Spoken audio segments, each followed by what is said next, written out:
व्यासपीठ पर विराजमान भगवान साक्षात व्यास भगवान जी हमारे सम्मुख बैठे हुए विद्वान शिरोमणि श्रीमान सूर्यकांत जी और अन्य सभी विद्वानों तथा श्रोताओं, आज हमारा सौभाग्य है हमारे सम्मुख ऐसे विद्वान व्यक्तियों के द्वारा भागवत का ज्ञान आप सबको सुनने को मिल रहा है।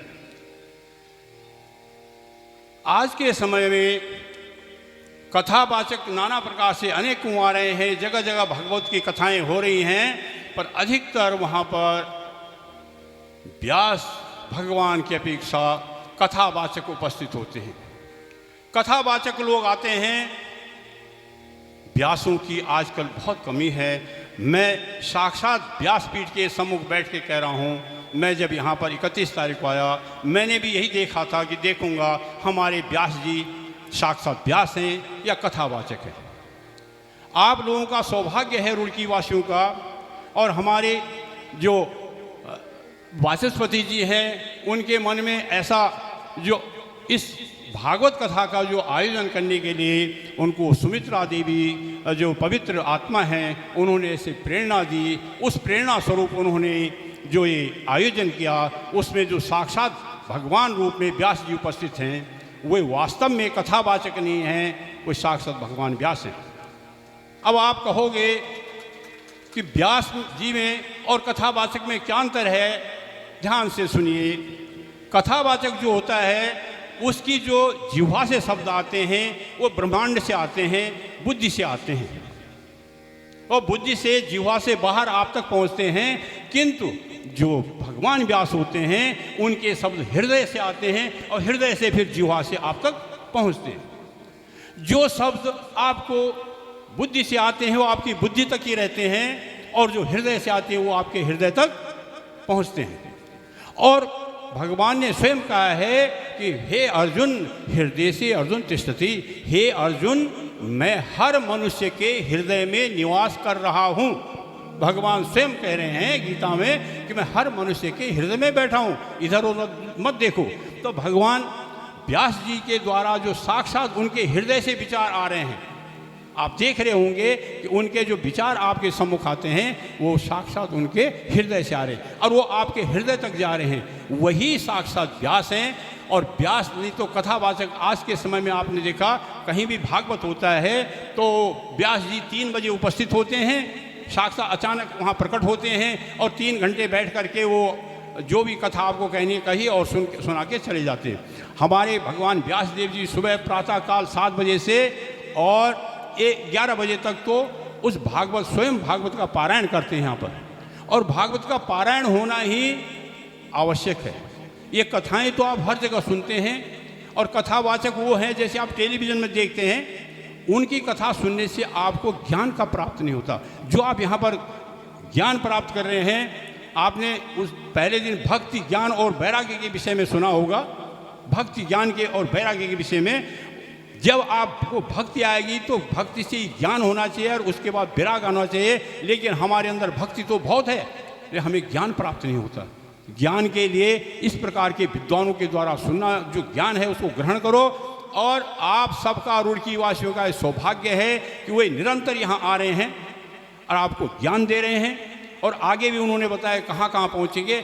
ऐसे साक्षात व्यास भगवान के रूप में हर जगह हर व्यक्ति उपस्थित नहीं मिल रहे हैं। उनके साथ ही हमारे यहाँ पर बगल में बैठे हुए हैं सूर्यकांत जी, कुकरेती जी कोटद्वार से हैं, बहुत विद्वान व्यक्ति हैं।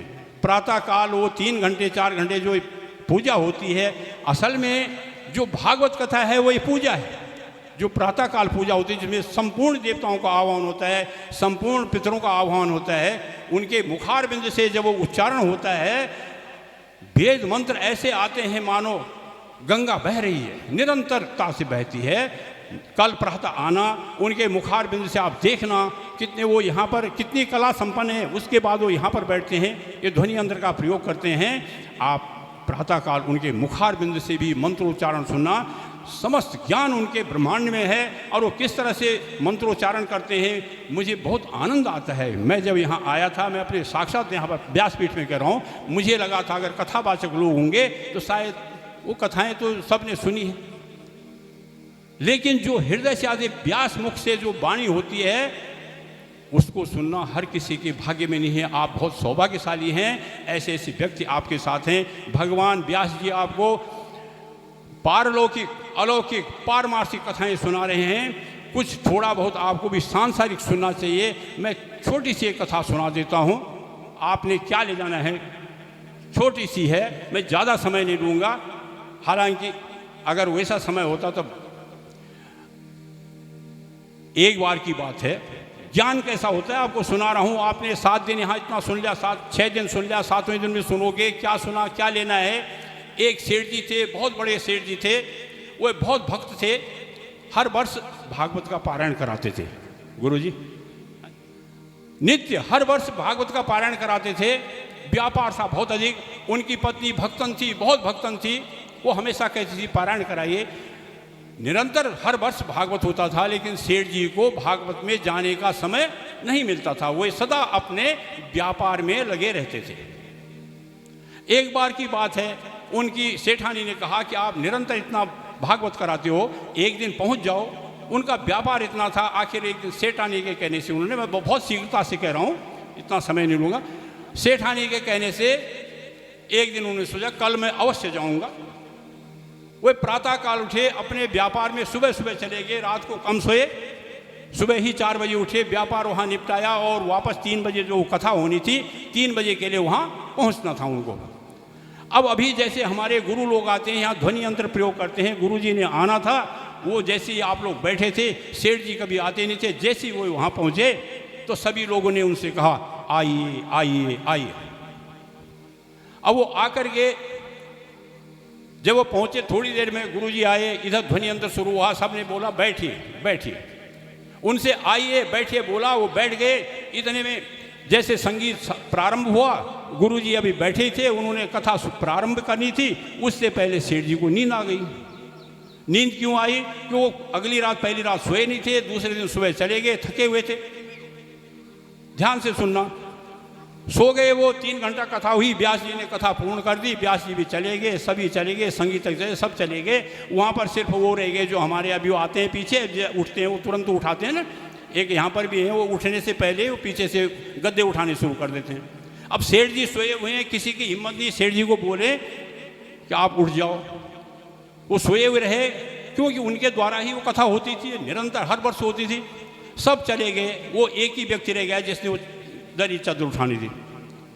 अब उसने हिम्मत करके बोला सेठ जी जाइए। अब उठा, बोला अच्छा कथा हो गई? बोली हो गई जी। सब चले गए। बोली बड़ा आनंद आया, तो बहुत आनंद आया आज की कथा में। चले गए घर जाके सेठानी ने पूछा कथा सुनी? बोले हाँ कथा सुनी, पर मैंने 3 ही शब्द सुने उसमें, आइए बैठिए और जाइए। अब सेठानी बोली कि अगर मैं ये कहती हूं कि आप सोए हुए थे तो ये कल नहीं जाएंगे फिर। बोले देखो, आप कथा में गए, आपने ये मंत्र सीख लिया, ये सोचो कि आपको वहां से क्या मिल गया, ये मंत्र मिल गया। ध्यान रखना, आप एक मंत्र, एक शब्द याद करके जाना 6 दिन में, उसको निरंतर रखना। बोला यही तुमने मंत्र सीख लिया। क्या सीख लिया? आइए बैठिए जाइए।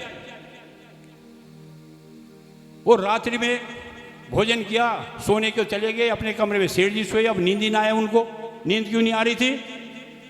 क्योंकि वहाँ पांडाल में सो चुके थे पूरा, जितनी नींद लेनी थी। अब नींद नहीं आई तो वो लेटे लेटे बोल रहे हैं आइए बैठिए जाइए, आइए बैठिए जाइए। संयोग से उसी दिन उनके घर में रात्रि को चोर आ गया। आपको बता रहा हूँ एक झूठा मंत्र। अब वो जैसे चोर घर में गया, उन्होंने कहा आइए। अब वो थोड़ा ठिठका, जरा खड़ा हुआ, वो लेटे लेटे बोल रहे हैं, बोले बैठिए। चोर को लगा ये तो मुझे देख चुके हैं। अब जैसे जाने लगा चोर, तो बोला जाइए, आइए बैठिए और जाइए। जैसे चोर को बोला, चोर को लगा ये तो देख चुके, वो उनकी शरण में गया, उनके पैरों में पड़ गया। अंधेरी रात, वो खुद खड़े हुए, बोले कौन है कौन है? उधर शैतान है। देखा तो वहाँ पर चोर खड़ा है। बोला महाराज मुझे माफ़ कीजिए, मेरे से गलती हो गई। उन्होंने चोर को भेज दिया। सेठानी ने सेठ जी से कहा कि सेठ जी आज आप सिर्फ वो मंत्र लाए जो मंत्र है नहीं, एक झूठा मंत्र याद किया आपने, आइए बैठे और जाइए। इसी में आज आपका इतना बड़ा कल्याण हो गया, घर में चोरी होने से बच गया। अगर आप एक शुद्ध मंत्र, एक मंत्र ठीक याद कर लोगे और उसको निरंतर जपोगे तो आपका और हमारा सदा कल्याण होगा। इसीलिए कहा गया हमारे शास्त्रों में, एक शब्द सुप्रयुक्त सम्यक ज्ञाता स्वर्गे लोके काम दुख होती। एक शब्द याद करो भगवान का, राम राम रटो, अच्युतम केशवम एक नाम। उसी को मीरा जी जो थी उन्होंने एक ही कहा था, मेरे तो गिरधर गोपाल दूसरो न कोई। जीवन भर यही रटा, कोई मंत्र नहीं, तंत्र नहीं, यही इसी में कल्याण हुआ उनका। एक शब्द तो उन्होंने सेठ जी ने उसी दिन से गए वो, और फिर उन्होंने गुरु जी से नियमित मंत्र लिया और उस मंत्र से उनका कल्याण हुआ। तो आप सभी श्रोताओं से निवेदन है, यहाँ पर आते हो, सुनते हो, गेट से बाहर जाके अपने ऐसे झाड़ करके नहीं जाना चाहिए, उसको लेकर जो जाओ, संग्रह करो और एक मंत्र याद करो, उसी मंत्र से सबका कल्याण होगा। और कहने को तो बहुत कुछ है लेकिन समय कम है, जितना समय दिया गया है। हमारे भगवान श्रीमान व्यासपीठ पर विराजमान जो हैं दुर्गेश जी बहुत प्रकांड पंडित हैं, आपने देखा है, और कथा हृदय से आ रही है उनके। आप देख रहे होंगे जो वर्णन कर रहे हैं उनके अंदर से कितना हृदय से निकल रहा है, वही कथा होती है। और अन्य जो आते हैं कथावाचक वो बुद्धि से बोलते हैं, जिह्वा से निकलता है, वो हमारी बुद्धि में जाता है, किसी काम का नहीं है। कथा हमारे कहाँ जानी चाहिए? हृदय में जानी चाहिए। भगवान हमारे हृदय में भी वास करते हैं, भगवान हमारे हृदय में इतने अंगुष्ठ रूप में बैठे हुए, निरंतर बैठे हुए हैं। आपने जो है निरंतर भगवान का ध्यान हृदय में करो और उसी से कल्याण होगा। और मैं पुनः वाचस्पति जी ने जो है ये आयोजन किया है, इस आयोजन के लिए आप सबको उनका धन्यवाद करना चाहिए, इतना आपको मिला। देखो आपका हमारा सबका कल्याण हो रहा है। यहाँ तक कि जो इस धरती पर आप बैठे हैं, जिसका ये धरती होगी, जिसका ये प्लॉट है, उसका भी कल्याण हो रहा है। जिस धरती में कथा हो रही है वो भी बहुत भाग्यवान व्यक्ति है जिसकी धरती में कथा हो रही है। ये कथा हमेशा नहीं मिलती। घर में ब्याह शादी होती है, 1 रात 2 रात का काम होता है, पिछले 10 दिन से निरंतर ये कार्य चल रहा है। और गुरु जी का जो ये पूरा सेटअप है कितना बढ़िया है। सभी वो उसके गांधर्व विद्या के विद्यार्थी हैं, सब शास्त्री लोग हैं, आचार्य लोग हैं, सब बनारस से पढ़े हुए हैं। तो जब भी जहाँ भी हो, भगवत गीता श्रीमद् भागवत का जो कथाएं हैं वो बहुत थोड़ी सुनी है आपने गुरु जी से। क्योंकि परीक्षित को तो उन्होंने 7 दिन लगातार बिना खाए पिए सोए 24 घंटे सुनाई थी, और वो कथा कितनी हो गई थी? 7 दिन में 168 घंटे हुई थी। और आप 6 दिन में आते हैं और 6 दिन में भी 3 घंटे एक दिन में होती तो 18 घंटे हुए, और उस 18 घंटे में से भी आप 12 घंटे तो कीर्तन में रह जाते हैं, या 6 घंटे। तो बहुत है, जहाँ जहाँ भी गुरु जी उपस्थित होंगे वो कथाएं और आएंगी और आएंगी और आएंगी।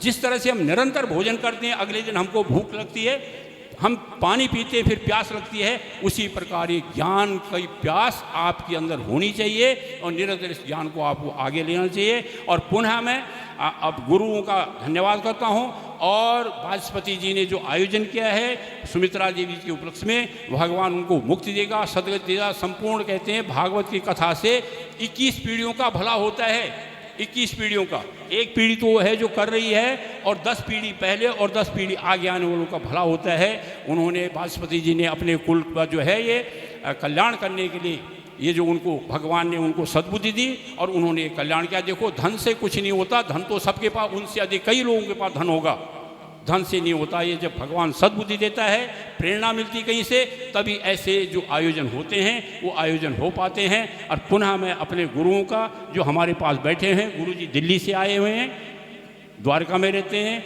आप श्रीमान कोटद्वार में हैं, जब भी वहाँ हो, कोटद्वार के बहुत बड़े विद्वान हैं। मैंने बहुत लोगों को देखा है अपने जीवन में। मैं कह रहा हूँ, नहीं तो मैं इतने दिन नहीं रुकता। उनके ज्ञान की गंगा है यहाँ पर, ज्ञान की गंगा। उनके और भी लोग हैं, यहाँ तक उनके पाक शास्त्री जो हैं, जो पाक शास्त्री हैं, कितने बढ़िया लोग हैं। उनका हृदय बड़ा पवित्र है, जो अंदर भोजन बना रहे हैं कुछ। तो ये सब पवित्रता से, अंतरात्मा से ये कथाएँ सुनो और इसका आनंद लो। और पुनः पुनः जो सभी लोग वाचस्पति जी को धन्यवाद दो, उन्होंने हमें इतना मौका दिया कि हमें जो है इस कथा में हम सम्मिलित हुए हैं। और इसके लिए पुनः मैं गुरु जी से आज्ञा चाहता हूँ। समय की कमी है, नहीं तो बहुत समय था।